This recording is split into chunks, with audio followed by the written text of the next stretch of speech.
అందరికీ నమస్కారం. పక్షి చేసిన శివరాత్రి కథ. ఈ కథను శివరాత్రిలోపు వింటే మీకు అదృష్టం వరిస్తుంది. మీ ఇంటిలో ఉన్న పేదరికమంతా కూడా తొలగిపోతుంది. శివరాత్రికి సంబంధించిన ఈ పక్షి కథ శివపురాణంలోనిది. ఈ కథ ఎంతో పవిత్రమైనది. సాక్షాత్తు ఆ పరమేశ్వరుడే ఈ కథ విన్నవారికి సిరి సంపదలను ప్రసాదిస్తాడు. శ్రద్ధగా ఈ కథ వినడం వల్ల మీ జీవితంలో ఉన్న దుఃఖాలు అన్నీ కూడా తొలగిపోతాయి. శివరాత్రిలోపు ఈ కథ విన్న వారిపై ఆ మహాశివుడి అనుగ్రహం ఎల్లప్పుడూ ఉంటుంది.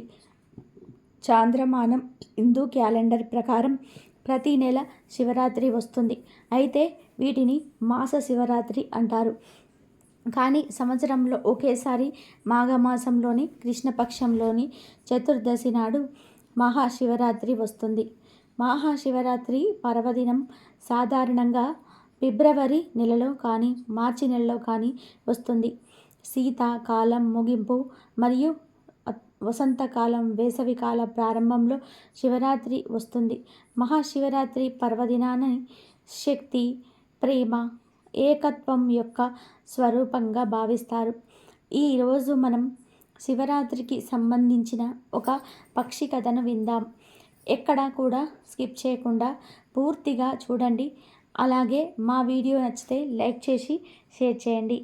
అలాగే మా ఛానల్ని కూడా సబ్స్క్రైబ్ చేసుకొని మా కోటు సపోర్ట్ చేయండి.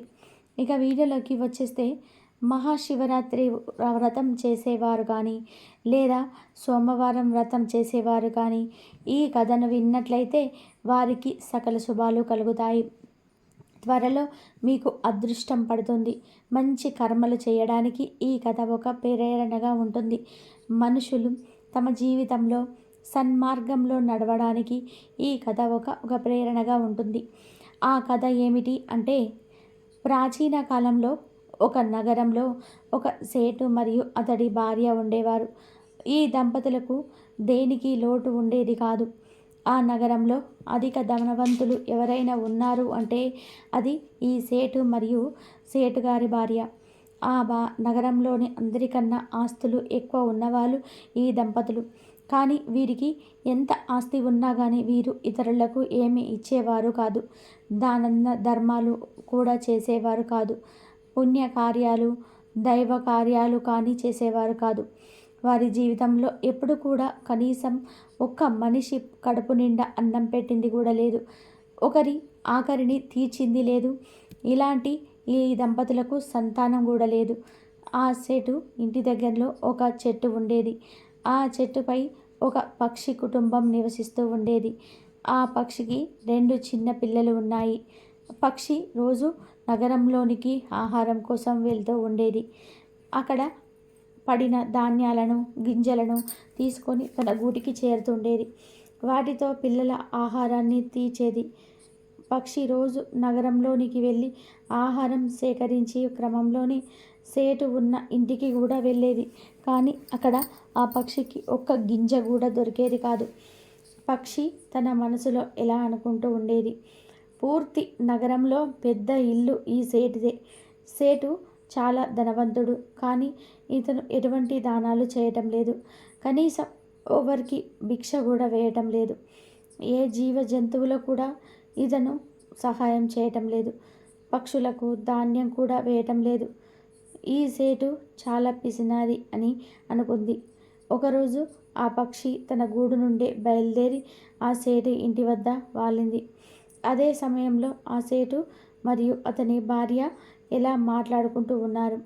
సేటు భార్య సేటుతో ఇలా అంటుంది, ఏమండి, మన దగ్గర చాలా ధనముంది, అన్ని సంపదలు ఉన్నాయి. పూర్తి నగరంలో మనమే ధనవంతులం. మనకు తినడానికి తిండి ఉంది. మనకు తిండికి, డబ్బుకు ఎటువంటి లోటు లేదు. ఈ ధనాన్ని మనం ఏం చేసుకుంటాం? మనకు వారసుడు కూడా లేడు. ఈ ధనాన్ని తినేవారు ఎవరు లేరనే భర్తను అడిగేసరికి దానికి సేటు ఈ విధంగా అన్నాడు, ఇందులో మనం చేసేది ఏముంది?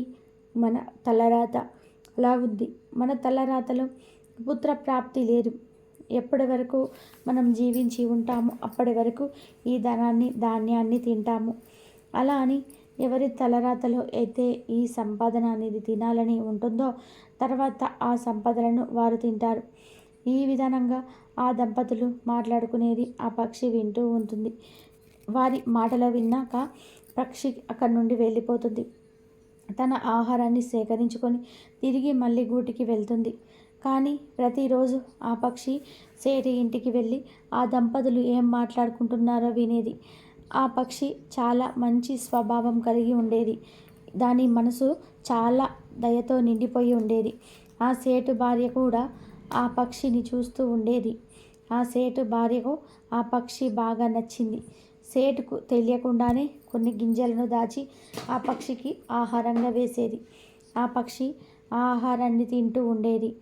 ఒకరోజు పక్షి మనసులో ఇలా అనుకుంటూ ఉండేది, సేటు భార్య చాలా మంచిది, నాకు ప్రతిరోజు ధాన్యాన్ని కూడా వేస్తుంది. కానీ వారి ఇంటిలో పుత్రులు లేరు. ఏం చేయాలి? నేనేం చేస్తే ఆ సేటు భార్యకు పుత్రులు ఇస్తారు? ఒక స్త్రీ ఎప్పటి వరకు తల్లి కాకుండా ఉంటుంది? స్త్రీ ఒక తల్లి అయినప్పుడే తన యొక్క జీవితం పరిపూర్ణమవుతుంది. ఒక ఆడదాని బాధ ఇంకొక ఆడదానికే అర్థమవుతుంది. ఇలా అనుకుంటూ ఆ సేటు భార్యను తలుచుకుంటూ ఎంతో బాధపడుతూ ఉండేది. నేను వీళ్ళ కోసం ఏం చేయగలను అని తనలో తానే మదన పడిపోతూ ఉండేది. ఇలా బాధపడుతూ వారి గురించి ఆలోచిస్తూ ఉండగా ఆ పక్షికి ఒక ఆలోచన వచ్చింది. నేను ఎందుకు మహాదేవుని దగ్గరకు వెళ్ళకూడదు అని అనుకుంది. నేను ఆ మహాదేవుని దగ్గరికి వెళ్ళి సేటు మరియు సేటు గారి భార్య గురించి మొరపెట్టుకుంటాను. ఇలా ఆలోచిస్తూ తన గూడుకు వెళ్ళి తన భర్తతో ఇలా అంటుంది, నేను ఒక ముఖ్యమైన పని మీద బయటకు వెళ్తున్నాను. నేను వచ్చే వరకు పిల్లలను జాగ్రత్తగా చూసుకోండి. వారికి సమయానికి ఆహారాన్ని నీటిని అందించండి అని చెప్పి ఆ ఆడపక్షి ఆకాశ మార్గంలో ఎగురుకుంటూ వెళ్తుంది. పక్షి చాలా వేగంగా ఎగురుకుంటూ పోతూ ఉంది. తిండి నిద్రాహారాలు మానేసి ప్రయాణం చేస్తూనే ఉంది. అలా కొద్ది రోజులకు కైలాస పర్వతాన్ని చేరుకొని స్పృహ తప్పి పార్వతీదేవి కాళ్ళ ముందు పడిపోయింది. పార్వతీదేవి పాదాల వద్ద పడిపోయిన పక్షిని పార్వతీదేవి చెంతలోనికి తీసుకుంది. స్పృహ కోల్పోయిన ఆ పక్షికి మళ్ళీ స్పృహ వచ్చేలాగా చేసింది పార్వతీదేవి. తర్వాత పార్వతీదేవి ఆ పక్షితో ఇలా అంటుంది, ఓ పక్షి, నీవు ఎక్కడి నుండి వచ్చావు? నీవు ఎందుకు చాలా కంగారు పడుతూ ఉన్నావు? దానికి పక్షి ఇలా అంటుంది, అమ్మ పార్వతీదేవి, నేను చాలా బాధలో ఉన్నాను. నేను చాలా దూరం నుండి వచ్చాను. కానీ ఈ దుఃఖమైతే నా కోసం కాదు, వేరే వారి కోసం నేను దుఃఖంలో ఉన్నాను అని పక్షి అంటుంది. దానికి పార్వతీదేవి ఇలా అడుగుతుంది, చూడు పక్షి, నువ్వు ఈ విషయం ఏంటో నాకు అర్థమయ్యేలాగా చెప్పు. అసలు విషయం ఏమిటి? వివరంగా చెప్పు అని అడగగా పక్షి ఇలా అంటుంది, అమ్మ పార్వతీదేవి, నేను నివసించే నగరంలో ఒక సేటు మరియు అతని భార్య నివసిస్తూ ఉన్నారు. వారికి పుత్రులు లేరు. ఆ సేటు భార్య చాలా మంచిది. ఆమెకు ఒక పుత్రుని ఇవ్వండి అని పార్వతీదేవి పక్షి అడిగింది. ఆ మాట చెప్పి ఆ పక్షి మళ్ళీ స్పృహ కోల్పోయింది. పార్వతీదేవి మళ్ళీ ఆ పక్షిని స్పృహలోకి తేవడానికి చాలా బాగా కష్టపడింది. చివరికి ఎలాగలో పక్షిని స్పృహలోకి తెచ్చి దానికి కొంచెం ఆహారాన్ని మరియు నీటిని అందించింది. పక్షితో పార్వతీదేవి ఇలా అంటుంది, నీవు చింతించకు, కొంచెం సమయంలోనే మహాదేవుడు ధ్యానం నుండి లేస్తాడు. తర్వాత నీవు ఆ మహాదేవునితో మాట్లాడు అని చెప్పింది. ఇక కొంత సమయానికి మహాదేవుడు ధ్యానంలో నుండి లేచాడు. ఇక పార్వతీదేవి ఆ పక్షిని చేతిలోకి తీసుకొని ఆ మహాదేవునితో దగ్గరికి వెళ్ళి ఇలా అంటుంది, అలా పలానా నగరంలో ఒక సేటు మరియు అతని భార్య నివసిస్తూ ఉన్నారు. వారి తలరాతలో పుత్ర సంతానం ఉన్నదా లేదా అని పార్వతీదేవి అడిగింది. ఇక ఆ మహాశివుడు ధ్యానంలోకి వెళ్ళి అంతా తెలుసుకొని పార్వతీదేవితో ఇలా అంటాడు, చూడు దేవి, వారి తలరాతలో పుత్రులు లేరు అంటాడు. అప్పుడు పార్వతీదేవి ఇలా అంటుంది, స్వామి, వారి తలరాతలో పుత్రులు లేకపోయినా సరే మీరు వారికి ఒక పుత్రుణ్ణి ఇవ్వండి అంటుంది.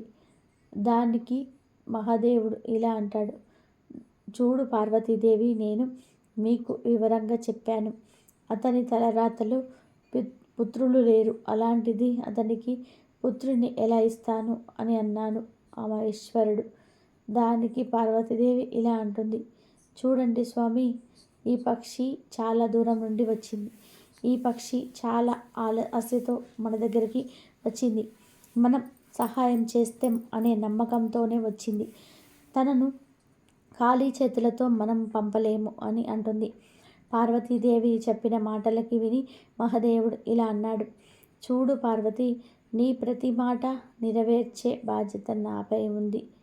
నువ్వు అడిగావు కదా, ఆ దంపతులకు నేను ఒక పుత్రుణ్ణి ఇస్తాను. కానీ ఆ పక్షికి చెప్పు, సేటు మరియు సేటు భార్య గారు ఏ దాన ధర్మాలు ఎప్పుడు చేయలేదు, పుణ్యకార్యాలు చేయలేదు.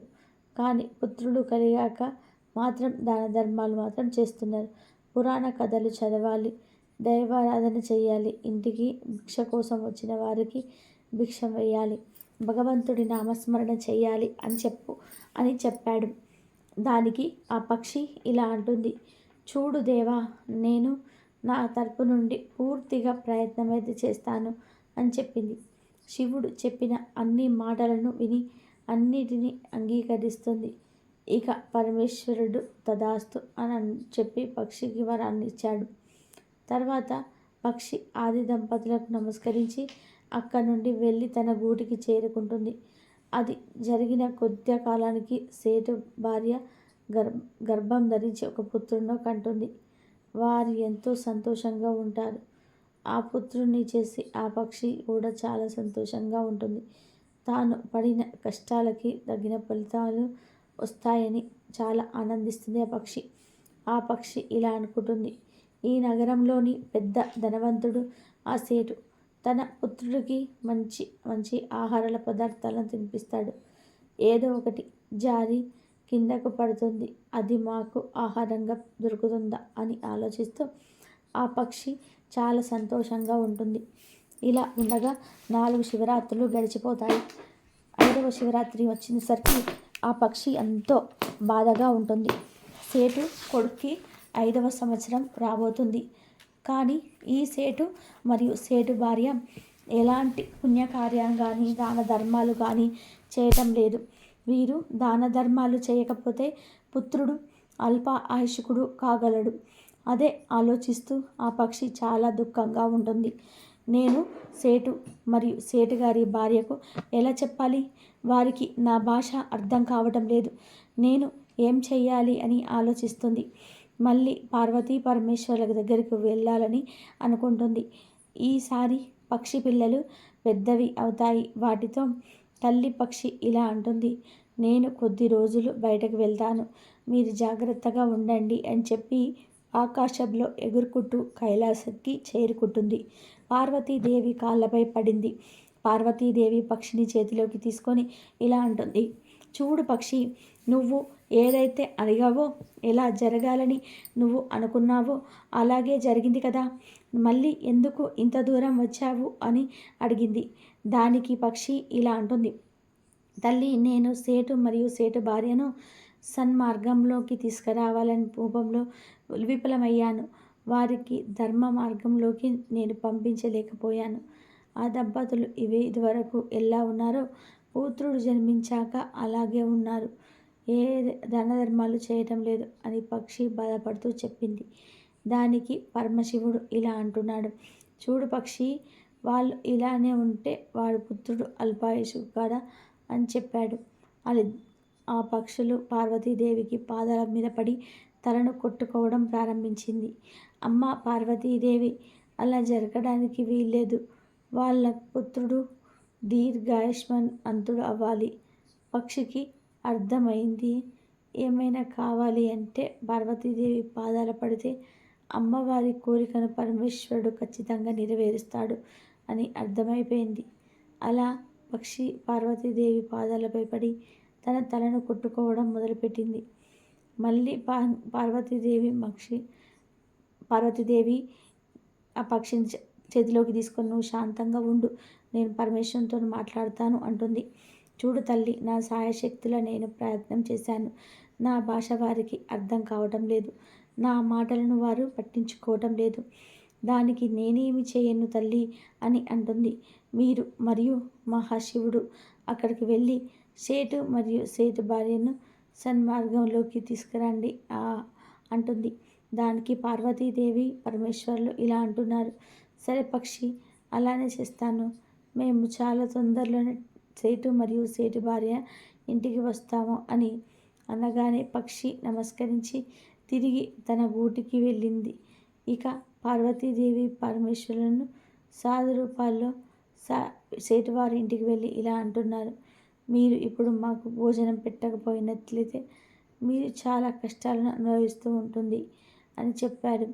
అని సేటు భార్య వారిద్దరికి నమస్కారం ఇలా అంటుంది. మీరు మాకు ఏ శాపాన్ని ఇవ్వకండి, మీకు తప్పకుండా భోజనం పెడతాను. ఆ విధంగా ఆ దంపతులు ఇద్దరు సాధు రూపంలో వచ్చిన ఆ పార్వతీ పరమేశ్వర్లకు ఆహారం పెడతారు. ఆ ఇంటిలో ఉన్న బాబు అటు ఇటు తిరుగుతూ వీళ్లకు తీపి పదార్థాలను తీసుకొచ్చి ఇచ్చాడు. ఆ పిల్లవాడిని చూసి పార్వతీదేవి చాలా సంతోషించింది. భోజనం పూర్తయిన తర్వాత సాధు రూపంలో ఉన్న పార్వతీ పరమేశ్వర్లు ఇంటి నుండి బయటకు వచ్చి ఆ దంపతులతో ఇలా అంటున్నారు. మీ ఇద్దరు చాలా జాగ్రత్తగా వినండి. మీరు తప్పులైతే చాలానైతే చేశారు. ఇప్పటికీ తప్పులను చేస్తూనే ఉన్నారు. మీరు ఈ విధంగా ఉంటే మీ పుత్రుడికి ఆపద రానున్నది. మీ పుత్రుడు చాలా తొందరలోనే ఈ లోకాన్ని నుంచి వెళ్ళిపోతాడు. ఇక ఆ మాటలు విన్న సేటు మరియు సేటు భార్య సాధు రూపంలో ఉన్న పార్వతీ పరమేశ్వర పాదాలపై పడ్డారు. స్వామి, ఏదైనా మార్గం చెప్పండి. మేము ఏం చేయాలి? చాలా సంవత్సరాల తర్వాత మాకు ఒక పుత్రుడు జన్మించాడు. ఆ పుత్రుడిని మేము కోల్పోవాలని అనుకోవటం లేదు అని అన్నారు.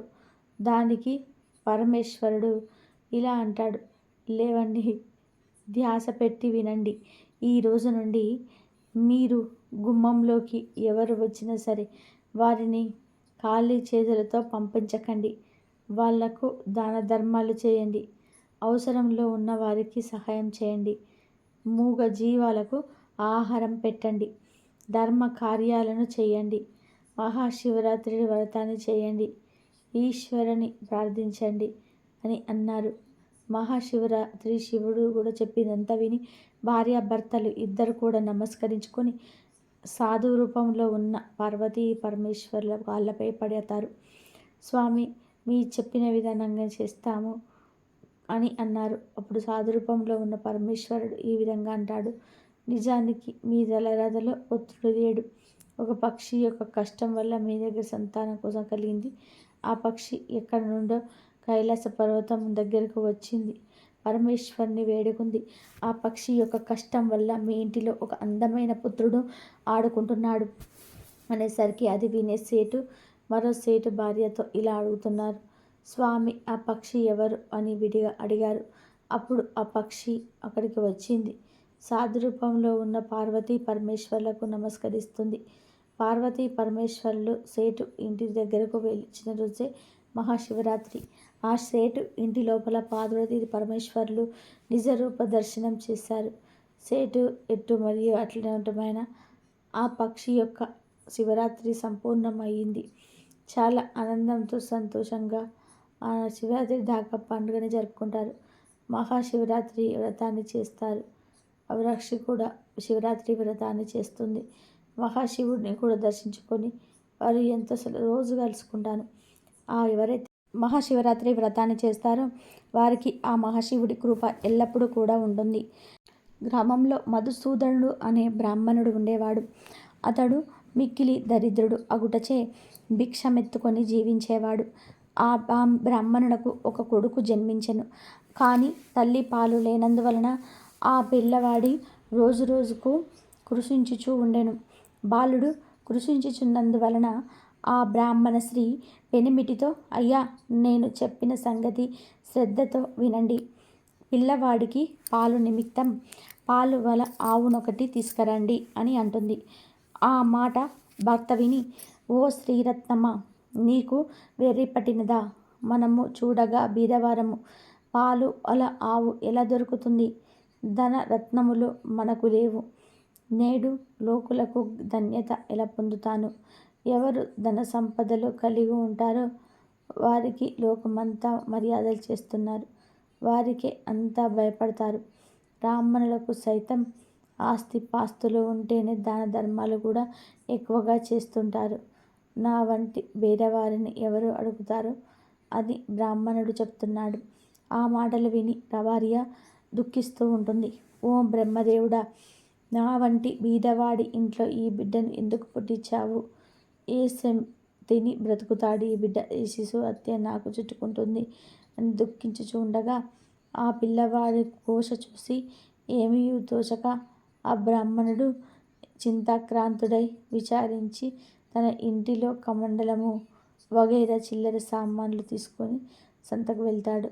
అక్కడ వస్తువులను సంతకలో అమ్మేసి వచ్చిన సొమ్ముతో 50 రూపాయలు జాగ్రత్తగా పట్టుకొచ్చి భార్య చేతికి ఇవ్వగా ఆమె ఆ సొమ్మును పట్టుకొని సంతోషించి పెనిమిటితో ఇలా అంటుంది. అయ్యా, ఈ సొమ్మును తీసుకొని వెళ్ళి పాలు గల ఆవును ఒకటి తీసుకురండి అంటుంది. తన భార్య చెప్పిన విధానంగా తన బ్రాహ్మణుడు ఆయా 50 రూపాయలను పట్టుకొని గ్రామంలో తిరుగుతున్నాడు. ఇట్లు తిరుగుతూ ఒక పెద్ద భాగ్యవంతుడకు షావుకారి గ్రామం దగ్గరికి వెళ్ళాను. ధనధాన్యాలు కలిగి కుబేరుడితో సరి సమానంగా ఆ షావుకారి ఉండెను. దైవఘటన మాత్రం వేరే ఉన్నది. తన ఆవులలో గోద అన్న ఒక ఆవు ఒకటి ఉండేది. అది మిగులు దుష్టబుద్ధి కలది. పైకి మేతకు వెళ్తే పరుల వ్యవసాయంలో చొరపడి తినివేస్తూ ఉండేది. ఒక దినమును షావుకారి చూస్తూ ఉండగానే పేదవారి పొలంలో చొచ్చి తినేస్తూ ఉండేది. అది చూసి ఆ షావుకారి అది కోపంతో ఏమనుకుంటున్నారని అంటే, దీని ముఖం చూడకుండా ఈ ఆవును ఇప్పుడే అమ్మివేస్తాను. అది విలువగల ఆవు అయితే గాని ఈ దుష్టబుద్ధి గల ఆవును 50 రూపాయలకైనా సరే ఇచ్చేస్తాను అని అనేసరికి ఆ బ్రాహ్మణుడైన మధుసూదనుడు ఆ మాటలు విని ఆ షావుకారితో ఇట్లనెను. ఓ షావుకారి, వినండి. అది విలువగల ఆవు అయినప్పటికీ మీరు దానిని 50 రూపాయలకు సరైన అమ్మేస్తాను అన్నారు. 50 రూపాయలు నేను ఇచ్చి వేస్తాను.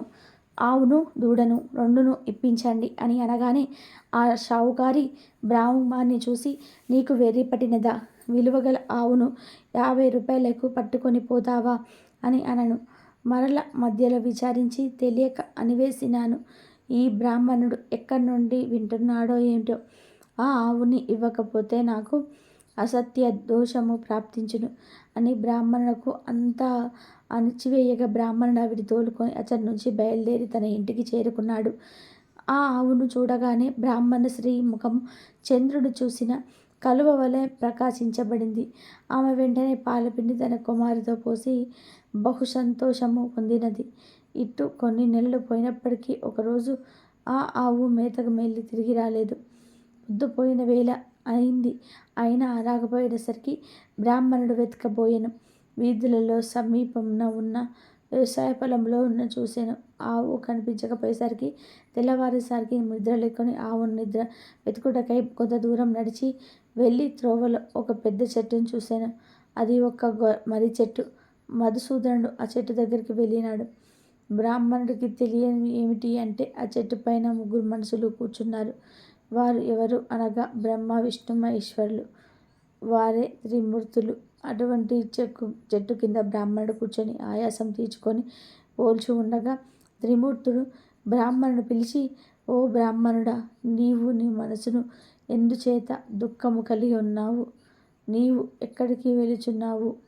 ఆ సంగతి రంజాన్ పండుగ అయితే చాలు. బ్రాహ్మణుడు 2 చేతులను ఎందుకు జోడించాలి? నేను మిక్కిలి బీదవాడను, భిక్షమెత్తుకొని బ్రతికేవాడను. నాకు ఒక ఆవు ఉండెను, అది కనిపించలేదు. ఈ దినం శ్రీపురం సంత అగుచున్నది. ఆ సంతకు పోయి వెతికెదను. ఎవరైనా దొంగిలించి తీసుకుపోయిన ఎడల ఆ సంతలో అమ్ముతారు కదా, అందుకే దానిని వెతుకుతూ వెళ్ళుచూ ఉన్నాను. ఓ త్రినాథ స్వాములారా అని ధన వృత్తాంతంగా చెప్పేది. అది విని బ్రాహ్మణుడితో ఒక ప్రేమ భక్తిలో, మేమే ఇప్పుడు సంతకం పెడుతున్నాం కదా, మా నిమిత్తం ఏమైనా కొన్ని దినుసులు తీసుకువెళ్ళవా అంటే తర్వాతకైనా ఇవ్వాల్సిందే కదా. బ్రాహ్మణుడు ఇట్లా అడిగిద్ది, ఒక పైసా గంజాయి, ఒక పైసా ఆకు, ఒక పైసా నూనె మాత్రమే కోరుకొను. అది విన్న బ్రాహ్మణుడు, ఓ త్రిమూర్తుల పైసలు అంటూ ఎక్కడ దొరుకుతున్నవి? బీద బ్రాహ్మణుడు భిక్షమెత్తుకొని జీవించుచున్నాము అనగా, బ్రాహ్మణుడ విను, అదిగో అటు చూడు, ఇల్లు పొద కనిపిస్తున్నాయి, గట్టి లక్షణాలు కనబడతలేవు అనగా, ఆ పలుకులు విని బ్రాహ్మణుడు వెళ్ళిపోదాం, అద్దులు చూసేసరికి 3 పైసలు ఉన్నాయి. ఇంకా ఉంటాయేమోనని ఆ చెట్టును ఇంకా పైకి తీసుచున్నెను. అది చూసి త్రినాథుల వారు, ఓ బ్రాహ్మణుడా, నీకు వెర్రి పట్టినదా? అందులో పైసలు లేవు, ఎంత దొరికిందో అదే ఉండును అని అనును. ఆ పలుకులు విన్న బ్రాహ్మణుడు అచట నుండి వెళ్ళిపోయెను. కొంత దూరం వెళ్ళిపొచ్చి ఆ చెట్టు కింద నిలుచొని చేతులు జోడించెను. అది చూసి త్రిమూర్తులు తిరిగి ఎందుకు వచ్చావు అని అడిగారు. దానికి బ్రాహ్మణుడు మీరు చెప్పిన వస్తువులు దేనిలో తేవలను అడిగాను. దానికి త్రినాథుడు నీ గావాంచలో తెమ్మని చెప్పిరి. అది విని బ్రాహ్మణుడు, నూనె గావాంచలో ఎలా వస్తుందండి? మీ జగత్కర్తలు నా వద్ద కపటం ముంచి చెప్పుచున్నారు అనగా, త్రిమూర్తులు మా నామము తలుచుకొని నూనె గావాంచలో తీసుకురా అని చెప్పగా బ్రాహ్మణుడు సెలవు తీసుకొని అచట నుండి వెళ్ళిపోయెను. ఆనందంతో బ్రాహ్మణుడు శ్రీపురం సంతలో ప్రవేశించాడు. ఆవులు ఉండే సంతకు వెళ్ళి చూడగా తన ఆవు కనిపించలేదు. ఆకులు, చెక్కలు, గంజాయి పుచ్చుకొని నూనె గురించి బజారుకు వెళ్ళి తేలుకల వాడి నూనెను అడిగెను. గావాంచ చూపి ఇందులో 1 పైసా నూనె పొయ్యమనను. ఈ సంగతి తేలుకలవాడు చూసి, బ్రాహ్మణుడు పిచ్చి మనిషి కాబోలు, నేను లేదు అని చెప్పెను. అచ్చట నుండి మరియు ఒక ముసలి తెలుకల వారిని నూనె అడిగెను. ఆ ముసలివాడు చూసి నూనె ఎంతది కావాలని అడగగా 1 పైసా నూనె మాత్రం పట్టుకుపోచునని ఆ బ్రాహ్మణుడు చెప్పెను. తెలుకలవాడు నూనె కొలిచెను. బ్రాహ్మణుడు గావాంచ చూపించెను. అప్పుడు తెలుకలవాడు, ఈ బ్రాహ్మణుడు వికారపు వాడు, వీనిని మోసం చేసి పైసా తీసుకుంటాను అని చెప్పి ఆలోచించుకొని కొలత పాత్రను తిరగవేసి నూనె కొలిచి ఇచ్చెను. పూరుడు గావాంచ కొంగు చెంగురు పట్టుకొని అక్కడి నుండి వెళ్ళిపోయాను. అంతే, తెలికెలవాని కుండలో నూనె కొంచెమైనా కూడా లేకుండా పోయింది. అది చూసి తెలికెలవాడు మూర్ఛపోయినాడు. తెలికెలవాడందరూ కూడా పరిగెత్తుకొచ్చి ముసలివాని ముఖముపై నీళ్లు చల్లి సేద తీర్చి కూర్చుండబెట్టినారు. ఏమి చెప్పెదను, ఎక్కడి నుండో ఒక బ్రాహ్మణుడు వచ్చి గిద్దెడు నూనె కొన్నాడు. ఇప్పుడే ఇటు వెళ్ళినాడు. కుండలో చూడగానే నూనె లేదని చెప్పగా అందరూ విచారించారు. ఆ విప్రుడు మా వద్దకు వచ్చి మమ్మ కూడా నూనె అడిగారు, లేదని అనగగా వెళ్ళిపోయినాడు. అందరు విచారించి పరిగెత్తుకొని బ్రాహ్మణు వద్దకు వెళ్ళి ఇలా అన్నారు, విప్రుడా విను, మీరు నూనె కొన్నారు కదా, అది కొలతకు తక్కువగా ఉంటుంది, పూర్తిగా ఇచ్చివేస్తాను, పట్టుకొని వెళ్ళండి. అనారోగ్యం దాగితో మళ్ళీ సంతకు వెళ్ళాడు. ఈసారి మందు తెచ్చిన గిద్దెతోటే నూనెను సరిగ్గా కొలవగా ఎప్పట్లాగానే ఆ నూనె నిండుగా అయినది. అది చూసి ముసలి వ్యాపారి అనగా నూనె అమ్మేవాడు ఆనందం చెందాడు.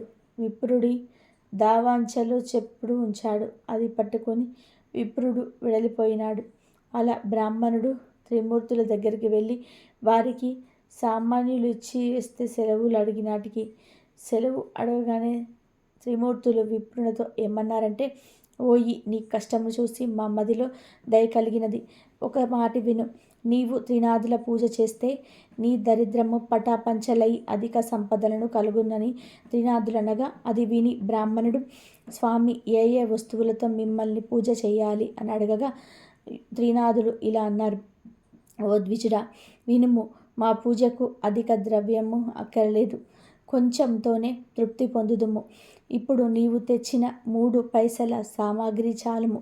త్రిమూర్తుల పూజా ద్రవ్యములు ఇంతే, మాకు వీటితోనే పూజ చేయుము. మట్టి చిలుమలయందు గంజాయి నింపి అందులో దూపుగాని వేయాలి.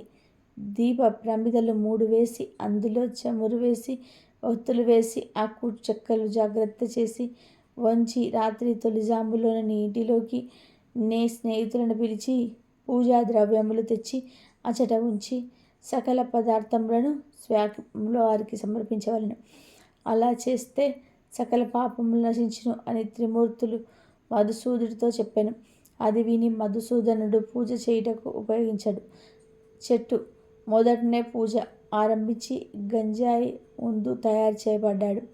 ఇప్పుడు త్రిమూర్తులు గావాంఛ చెంగును ఎగిరిందసలు చీరి వత్తులు చేయగా ద్విజుడు నేను బీద బ్రాహ్మణుడిని భిక్షమెత్తుకొని దినమును గడుపుతోని కుటుంబ పోషణ చేసుకుంటూ ఉంటాను. అన్న వస్త్రములకు బహు కష్టంగా పడుచున్నాను. దీపం ముట్టించుటకు అగ్గి లేదు. నా గావాంఛ ఒత్తులకి ప్రాప్తమైనది. నా ఆవు దొంగల పాలైనది. నా కుటుంబం ఉపవాసంతో ఎదురు చూస్తుందంటారు. నేను ఎలా మనస్ఫూర్తిగా పూజ చేస్తాను అని ఏవగించుకొని ద్విజుడు కూడా ఒక్కడే కాదు. అది చూసి త్రిమూర్తుడు ఓ జీవుడా, మదిలో చింతపడకు, నీ ఆవు పేయ దొరుకుతాయి. నీవు నీ కుటుంబము సౌభాగ్యముగా అంటే వస్త్రములు కూడా దొరుకునని చెప్పినారు. ఓ అంతటా బ్రాహ్మణుడు చేతులు జోడించి స్వాములారా, అటువంటి భాగ్యము నాకెప్పుడు కలుగుతుందో అప్పుడు 5 నీలాలు స్వామివారికి ఇస్తాను. ఈ మాట సత్యమని చెప్పినాడు.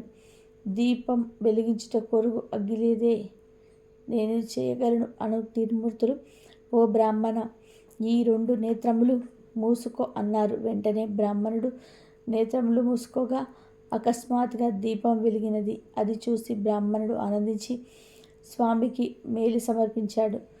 మేళ ఇచ్చి వేసి ఆనందంతో బ్రాహ్మణుడు చేతులు జోడించి సాష్టాంగ నమస్కారంలో చేశాడు. మధుసూదన ఫంక్షనల్ పూజ చేసి త్రిమూర్తుల దగ్గర సెలవు పొంది కొంచెం దూరం నడిచి వెళ్తూ ఉండగా త్రోవలో ఆవును దూడను చూసి సంతోషించి త్రినాదుల వారు నా యందు దయ ఉంచి ఆవును పేయను తెచ్చి ఇచ్చినాడు. వారి పూజ అన్ని పలిపి చేశాడు అని భావించుకొని ఆవును దూడను తోలికుపోయి ఇంటికి చేరినాడు.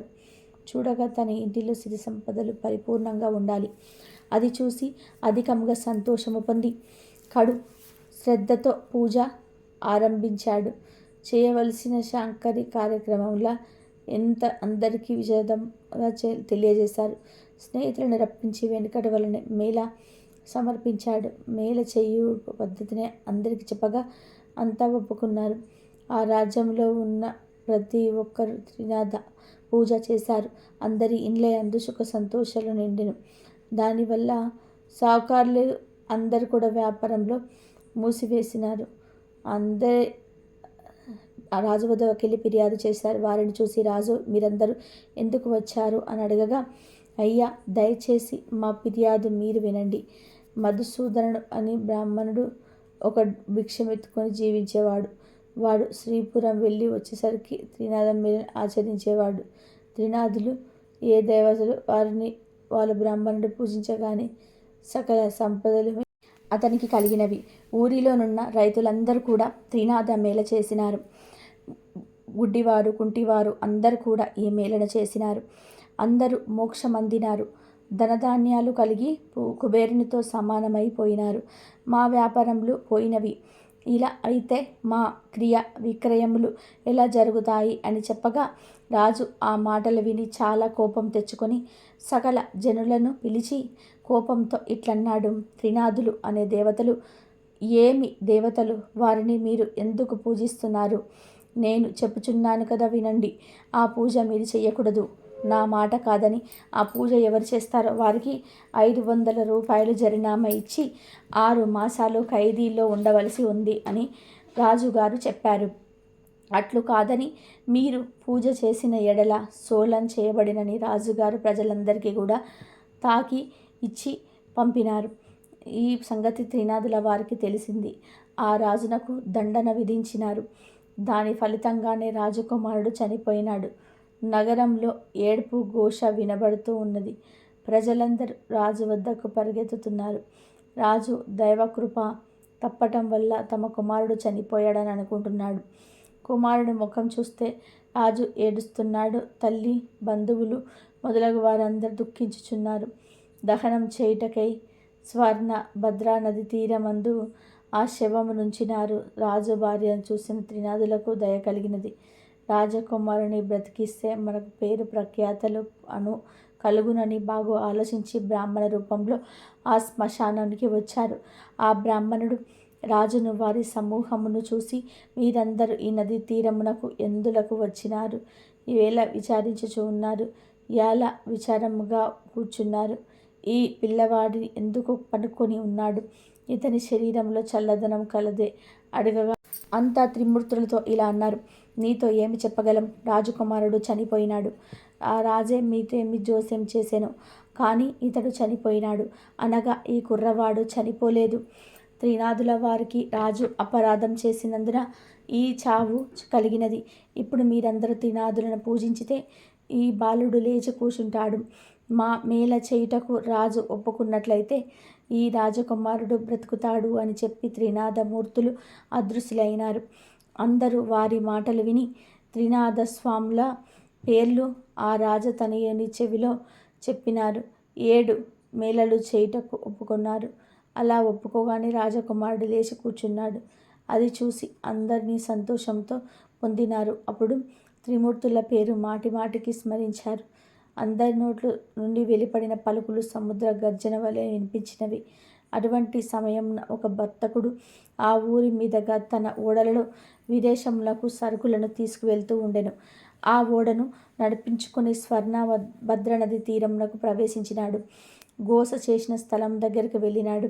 వారిని చూసి, జనులారా, త్రినాదుల పేర్లు ఏమి పేర్లు మీరెలా స్మరించుచున్నారు? వీడనాడికి శ్రద్ధగా ఉన్నాయి అనగా రాజీవ్ గారి మనుషులు ఇలా అన్నారు. ఓ వర్తకుడా, విను. బ్రహ్మ విష్ణు మహేశ్వరులు అనేవారు త్రినాథ స్వాములు వాళ్ళు. అటువంటి ప్రభులను మా రాజుగారు నిందించి వలన అపరాధుడైనాడు. ఆ అపరాధం వల్ల తమ కుమారుడు చనిపోవడానికిచ్చే ఇతడిని మేము తీసుకొని వచ్చి అగ్ని సంస్కారం చేయి కూర్చొని ఉన్నాము. అది చూసి ప్రభుల హృదయం కలిగి రాజకుమారుని బతికించినారు. అందుకు 7 మెల్ల చేయుటకు ఒప్పుకున్నాము. వెంటనే రాజకుమారుడు ప్రత్యేకంగా వచ్చిచున్నాడు. ఆ మాటలు విని షావుకారి మదిలో సంతోషించి, అటువంటి ప్రభువులు ఎక్కడుందరో? చనిపోయినారా? రాకుమారుడు బ్రతికి కూర్చుండెను. నా ఓడలు ఒడ్డున అడ్డుకొని ఉన్నవి. నేను ఈ ఓడపై వెళ్ళి వస్తాను. నా ఇంటికి సుఖంగా చేరుకుంటాను అని చెప్పి వ్యాపారంలో నష్టం రాకుండా ఉంటే కనీసం ప్రభుల వారికి 5 మేలు చేస్తానని మనసులో సంకల్పం చేసుకొని ఓడపై కూర్చొని నడిపించుకొని వెళ్ళిపోయినాడు. పై దేశం వెళ్ళి అక్కడ గొప్ప లాభం పొంది తిరిగి వచ్చి కూడా నది ఒడ్డున లెగరు వేయించి ఇంటికి వెళ్ళినాడు. తన నౌకర్లందరూ కూడా ఓడలోనే ధనం సుఖం మూసుకొని పోయినారు. ధనమును ఇంటిలోని పోసుకొని సావుగా సంతోషంతో ఉన్నాడు. ధనం చూసి ప్రభువు గారి మేలలో మర్చిపోయాడు. అందుకు ప్రభువులకు కోపం కలిగి దండన వేసినారు.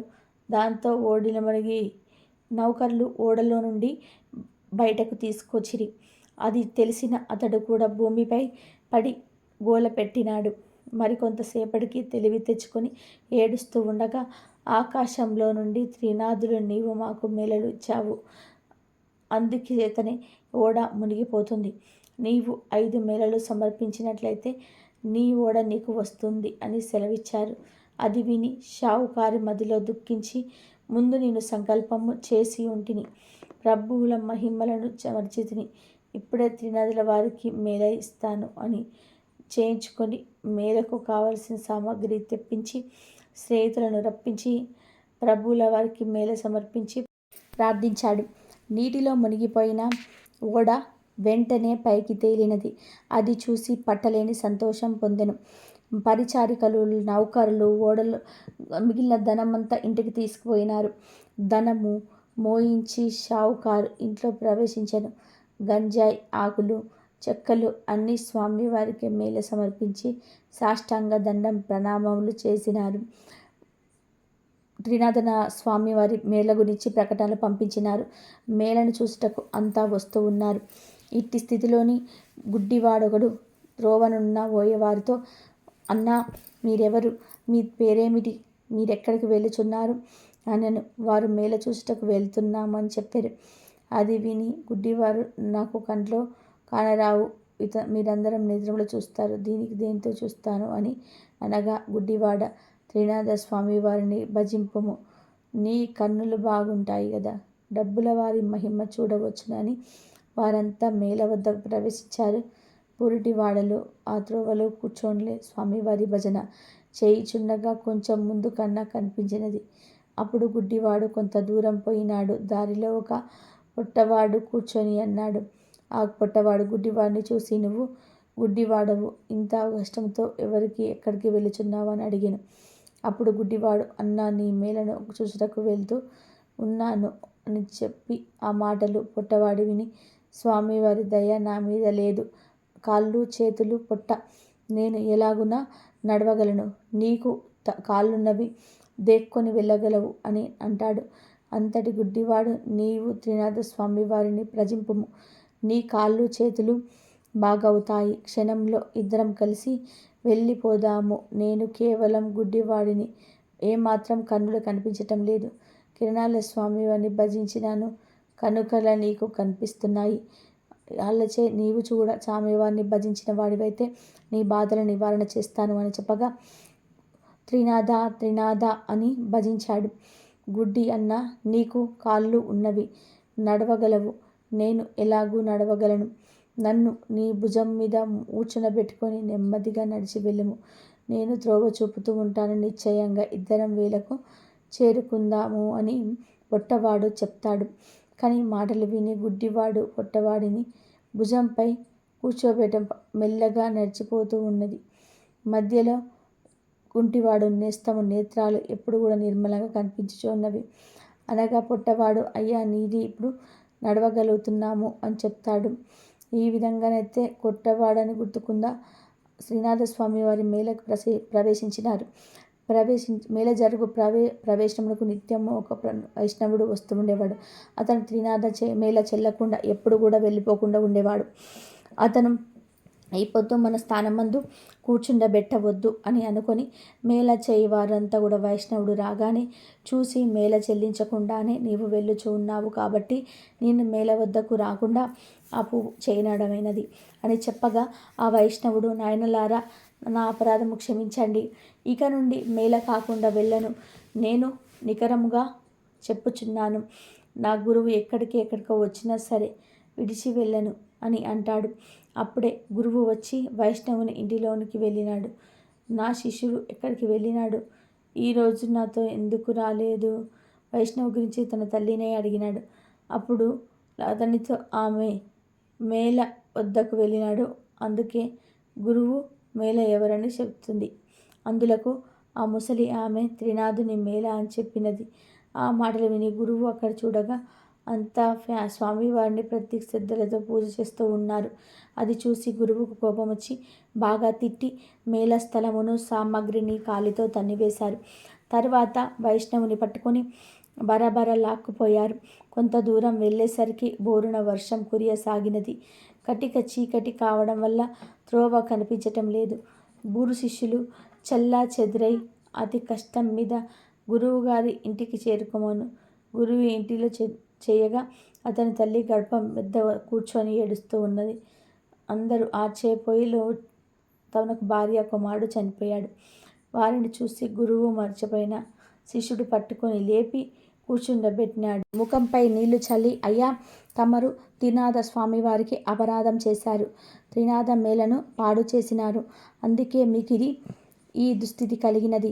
మీరు నిష్ఠతో స్వామివారి మేళన చేసిన ఎడల మీ భార్య కుమారులు బ్రతుకుతారు అని శిష్యుడు చెప్పగా ఆ మాటలు విని గురువు 5 మేళలు ఇచ్చుటకు ఒప్పుకోగా వెంటనే భార్య కుమారులు లేచి కూర్చున్నారు.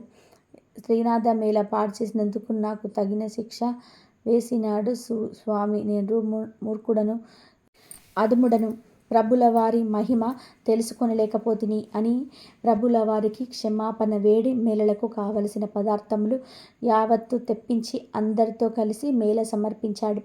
నూనె కాండము చెల్లినది. ప్రభుల వారికి పూజ కావచ్చినది. ఆకులు, చెత్తలు, గంజాయిని అందరు కూడా పంచుకొని సేవించి సుఖం అనుభవించారు. ఈ చరిత్ర ఎవరు వింటారో వారికి కుష్టి వ్యాధి, గ్రుడ్డితనము కూడా పోయి తరిస్తారు. పుత్రులు లేని స్త్రీ నిర్మలంగా వింటే పుత్రులు పుడతారు. ఎవరైనా కొంటెగా హాస్యము చేసిన ఎడల నడ్డితనము గుడ్డితనము కలుగుతుంది. ఈ కథను మహాశివరాత్రి లోపు ఎవరైతే వింటారో వారు శివలోక అనుగ్రహం పొందుతారు. ఈ కథను శ్రద్ధతో విన్నవారికి అదృష్టం వెతుక్కుంటూ వస్తుంది. జీవించి ఉన్నంతకాలం ఒక భోగభాగ్యాలు అనుభవిస్తారు. ఈ కథ విన్న వారి ఇంటిలో అన్ని శుభాలే జరుగుతాయి. ఇదండి ఈరోజు వీడియో. నా వీడియో కనుక మీకు నచ్చినట్లయితే ప్లీజ్ లైక్ చేయండి, షేర్ చేయండి, సబ్స్క్రైబ్ చేయండి. మరొక మంచి వీడియోతో మళ్ళీ కలుద్దాం. కాబట్టి ఈ కథను ఎవరింటారో వారికి ఆ శివుడి అనుగ్రహం కలుగుతుంది.